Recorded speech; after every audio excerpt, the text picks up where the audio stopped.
Seperti mana yang telah kita tahu bahawa pada hari ini Muhyiddin dihadapkan di Mahkamah Shah Alam berkaitan dengan satu lagi kes rasuah yang akan Muhyiddin ceritakan di dalam Dewan Mahkamah Shah Alam. Seperti yang telah kita tahu juga, hari ini wartawan Malaysia Kini Fion Yap melaporkan selepas sahaja keluar dari bilik mahkamah, Muhyiddin mengadakan sidang media yang ringkas. Apakah yang telah disampaikan Muhyiddin Yassin kepada media-media setelah sahaja ia dibicarakan di dalam Dewan Mahkamah Shah Alam? Katanya Muhyiddin, saya telah dibacakan tuduhan yang ketujuh dan saya telah menyatakan saya tidak bersalah dan memohon supaya kes ini dibicarakan. Mahkamah juga bersetuju pindahkan kes ini ke Mahkamah Kuala Lumpur. Akan ditetapkan masa untuk perbicaraan. Ini yang dikatakan Muhyiddin. Saya ulang sekali lagi.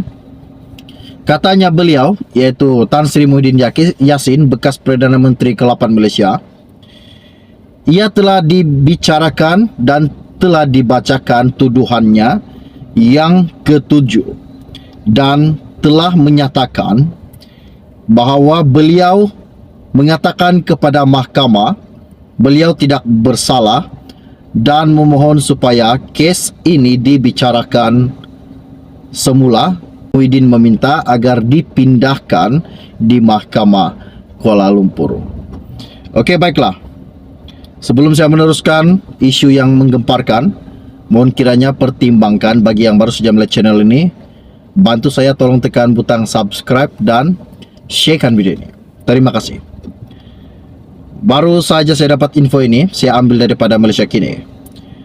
Ianya berkata, bekas Perdana Menteri Muhyiddin Yassin didakwa atas pertuduhan pengubahan wang haram melibatkan RM5 juta berkaitan dengan program Jana Wibawa. Wow, ini salah satu kejutan buat seluruh rakyat Malaysia.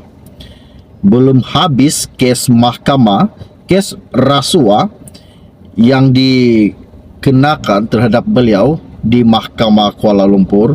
Namun pada hari ini satu lagi kes rasuah yang berjumlah RM5 juta berkaitan dengan program Jana Wibawa. Adakah bekas Perdana Menteri ke-8 Malaysia ini terbabit dalam pengubahan ataupun rasuah berkaitan dengan program Jana Wibawa? Seperti mana yang telah Anwar Ibrahim katakan di dalam media baru-baru ini. Presiden Bersatu dan pengurusi Perikatan Nasional PN itu yang memakai sut serba hitam didakwa semasa prosiding di hadapan Hakim Mahkamah Session Shah Alam Rozila Saleh pada pagi ini. Pertuduhan pengubahan wang haram yang dibentangkan di bawah Session 4 dalam kurungan 1 dalam kurungan B mengikut Akta Pencegahan Pengubahan Wang Haram, pencegahan pembiayaan keganasan dan hasil daripada aktiviti haram.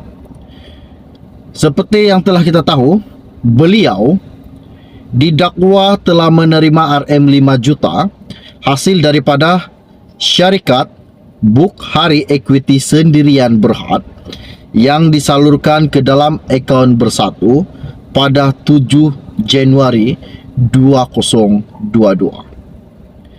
Kesalahan itu didakwa dilakukan di AM Bank Cawangan M Corp Mall, Jalan Persiaran Barat, Petaling Jaya pada 7 Januari tahun lalu. Bagaimanapun, Muhyiddin atau nama sebenar Mahiyadin mengaku tidak bersalah. Sejurus pertuduhan dibicarakan di Mahkamah Shah Alam sebentar tadi. Apa yang dikatakan Muhyiddin?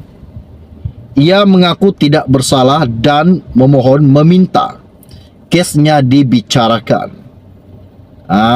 Ini salah satu kejutan apa yang dikatakan Muhyiddin. Dia mengaku dia tidak bersalah dan tidak terlibat dalam kes-kes rasuah ataupun kes pengubahan program Jana Wibawa dan memohon dibicarakan kesnya. Ahli Parlimen Pago itu boleh dipenjarakan sehingga 15 tahun dan denda tidak kurang daripada 5 kali ganda jumlah atau nilai hasil daripada aktiviti haram berkenaan dilakukan atau RM 5 juta, yang mana yang lebih tinggi jika disabitkan memang beliau bersalah. Timbalan Pendakwa Raya SPRM Ahmad Akram Gaharib memohon mahkamah supaya mengguna pakai ikat jamin RM 2 juta dengan 2 penjamin beserta syarat tambahan yang ditetapkan ke atas Muhyiddin di Mahkamah Session Kuala Lumpur minggu lepas. Katanya, saya juga memohon kes ini dipindahkan ke Mahkamah Session Kuala Lumpur memandangkan ia berkait dengan perbicaraan di sana serta tarikh sebutan di Mahkamah Session tersebut sudah ditetapkan pada 26 Mei ini. Rozilah kemudian membenarkan permohonan pendakwaan itu menggunakan pakai jamin serta syarat tambahan yang ditetapkan oleh Mahkamah Session Kuala Lumpur, iaitu tertuduh menyerahkan pasportnya kepada mahkamah serta membenarkan kes itu dipindahkan ke mahkamah yang sama. Selain Ahmad Akram, pendakwaan juga dikendalikan Timbalan Pendakwa Raya Muhammad Fadli Muhammad Zamri, Zander Lim Wei Kiong, Kalai Vani Endorai dan Maziah Mohaidi. Sementara itu juga, seperti yang saya katakan sebentar tadi, wartawan Malaysia Kini, Fion Yap, melaporkan selepas keluar sahaja dari bilik mahkamah, Muhyiddin mengadakan sidang media ringkas. Katanya Muhyiddin, saya telah dibicarakan tuduhan yang ketujuh dan saya telah menyatakan saya tidak bersalah dan mohon supaya kes ini dibicarakan. Pada 10 Mac lalu, Muhyiddin dihadapkan di Mahkamah Session Kuala Lumpur atas 6 pertuduhan berkaitan wang dalam akaun bersatu. Dia mengaku juga tidak bersalah atas 4 pertuduhan sebagai Perdana Menteri dan Presiden Bersatu telah menggunakan kedudukannya untuk menerima suapan berjumlah RM 232,5 juta dan 2 pertuduhan sebagai Presiden Bersatu telah menerima wang hasil daripada aktiviti haram yang berjumlah RM 195 juta. Hakim Azura Alwi kemudian membebaskan Muhyiddin dengan jaminan sebanyak RM 2 juta bersama 2 orang penjamin serta diperintah menyerahkan pasport antarabangsa beliau, Tan Sri Muhyiddin Yassin. Ini salah satu kejutan buat seluruh rakyat Malaysia. Belum selesai kes Muhyiddin di Mahkamah Kuala Lumpur berkaitan dengan rasuah berkaitan dengan Parti Bersatu yang telah menerima sebanyak RM 232,5 juta.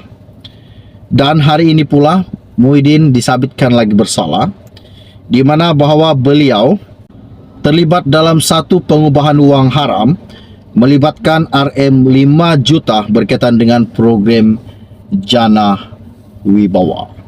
Ini salah satu kejutan buat seluruh rakyat Malaysia, terutama sekali buat penyokong-penyokong PN. Nampaknya mungkin ini adalah salah satu petanda bahawa bekas Perdana Menteri ke-8 Malaysia bakal dipenjarakan seperti mana bekas Perdana Menteri Malaysia Najib Razak. Jangan lupa tinggalkan komen anda. Adakah Muhyiddin bakal dibebaskan daripada segala tuduhan yang dilontarkan terhadap beliau? Oke, baiklah, setakat share info ringkas dari saya untuk anda semua pada hari ini. Kita akan berjumpa lagi. Sebelum anda meninggalkan channel ini, bagi yang baru saja melihat channel ini, jangan lupa pertimbangkan, tolong bantu saya tekan butang subscribe dan bantu juga saya tolong sharekan video ini. Sekian info dari saya untuk anda semua pada hari ini. Kita akan jumpa lagi. Salam jumpa dan salam kenal. Bye bye.